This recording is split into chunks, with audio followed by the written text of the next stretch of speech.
a világegyetemben mindennek ki kell egyenlítődnie, tehát olyan nincs hogy nem egyenlítődik ki valami, tehát ezt mondhatnánk úgy, hogy a kiegyenlítődés törvénye, amiről még nem hiszem hogy olyan sűrűn hallottatok így, ilyen formában, hogy kiegyenlítődés törvénye, pedig ez a legfontosabb egyik törvény a világegyetemben, nem itt a bolygónkon csak, hanem a világegyetemben. Ez a kiegyenlítődés törvénye, hogy mindennek ki kell egyenlítődni, a jónak, a rossznak, mindennek, tehát mindennek. Ez olyan mint a vákuum, erről már régebben beszéltem, előadásaimban benne van, ez olyan mint a vákuum, hogy kiszívod egy edényből a levegőt, egy zárt térből kiszívod a zárt térből, az oda vissza akar menni. Ez olyan, hogyha mit tudom, beülsz a kádba és megpróbálod elhajtani a vizet, a víz az ki akar egyenlítődni, ki akar simulni, vízszintes helyzetbe akar kerülni, tehát a világegyetemben minden ki akar egyenlítődni, és a jó és a rossz is kiegyenlítődik, ami azt jelenti, hogy úgy egyenlítődik ki, hogy csak tisztában legyünk ezzel a kérdéssel, hogy ha az ember, mondjuk egy egyén rosszat cselekszik, akkor rosszat kap vissza az életében. Tehát ha ő magának, másoknak bajt okoz, akkor ne csodálkozzon, hogy önmagának baja lesz. És ez nem csak egy embernek igaz, hanem ez érvényes egy közösségre, akár egy népre, akár egy kontinens népeire érvényes egy emberiségre, tehát ami azt jelenti, hogy azt kapják vissza a kiegyenlítődés törvénye szerint az emberek, amit megérdemelnek, tehát amit megérdemelnek. És ez a kiegyenlítődési törvényt, ha megnézitek, akkor itt azért az elmúlt évszázadokban a fehér ember innen Európából óriási gubancokat csinált. A fehér embernek köszönhetően sok millió, sok 10 millió ember elpusztult. Tehát sok 10 millió ember. Majdnem ilyen 100 milliós nagyságrendekről beszélhetünk, akiket a fehér emberek elpusztítottak, jellemzően bizonyos népek. De mivel az európai népek keveredtek elég jelentős mértékben, tehát a fehér emberek itt Európában keveredtek, ezáltal gyakorlatilag hát a népek karmája az nem múlt el és kiterjedt. Tehát ezt úgy hívják, hogy a kiegyenlítődés törvényét, hogy mondhatjuk úgy is spirituális szóval, hogy karma. Oké? Karma. Tehát nem csak egy egyénnek van karmája, tehát ez azt jelenti, hogy ha te itt nem egyenlíted ki az ártó tetteidet a jelen életedben, semmi gond, akkor a következő életedben olyan problémákat kapsz, amely a kiegyenlítődést segíti. Nem tudom, elég világos voltam-e? Ezt szokták nevezni karmának, mikor az egyik életből a másikba átviszi az ember a negatív cselekvéseit. Oké?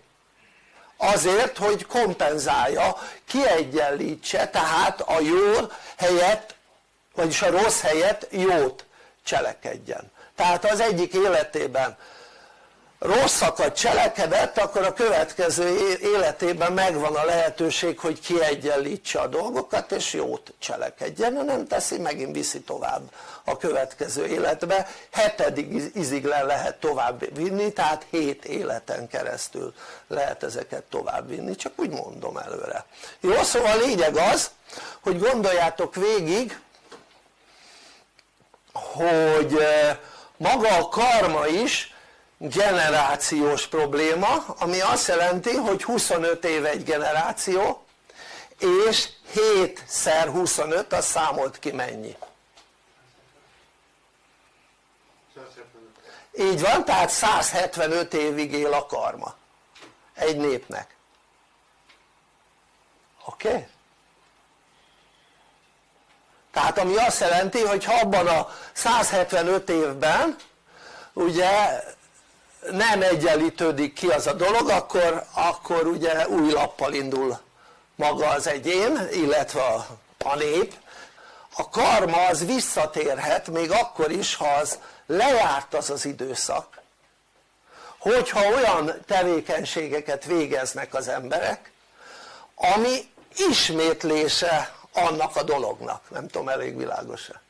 Van egy szabály ezzel kapcsolatban, hogy a karmát egyféleképpen lehet megszüntetni,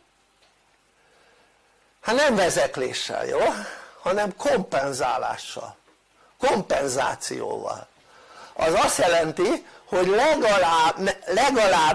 legalább, annál nagyobb mértékű jót kell cselekedni, mint ami kárt okoztál. Világos ez? Ez egy szabály. Tehát nem elég az azonos mértékű jó cselekvés a károkozás enyhítésére, hanem annál nagyobb mértékűnek kell lenni a jó cselekmény hatásának, mint amekkora a károkozás. Ha nem történik meg ez a kompenzáció, akkor jön az, hogy az népek és azon belül az emberek szenvedni fognak. Ez azt jelenti, hogy azok nem fognak szenvedni, akik ezt a kompenzációt a saját maguk részéről megteszik.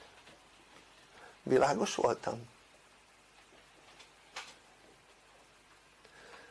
Tehát most mondok példát, ha neked a nagyapád, mint amely háborús bűnös volt,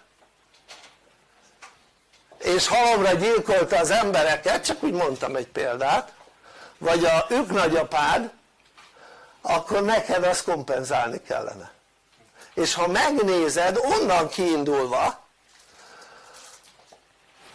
azok, akik nem kompenzáltak és nem szüntették meg ezáltal a karmát, azok visszamész ezen a saját vonaladon, és rájössz arra, hogy mit szenvedtek az őseid. Világos voltam? Tehát szépen rájössz arra, hogy az őseid mit szenvedtek. Tehát mondjuk, ha déd nagyapád volt mondjuk egy háborús bűnös, csak most mondtam valamit, akkor megnézheted a nagyapádat, illetve a déd nagyapád gyerekeit, oké? Egész hozzád. Meg természetesen a szétágazás ugyanúgy. Megnézheted a nagyapád gyerekeit, megnézheted ugye a szüleid gyerekeit, és megnézheted azt, hogy nincs kompenzáció, akkor mindenki tele van problémával, és nyomvadt az életük. Oké?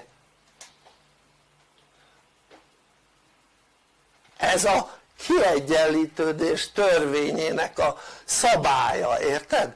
Hogy addig még nincs kompenzálva az a dolog, nem tesznek jót a népek vagy az emberek, addig szívnak, mint a boci.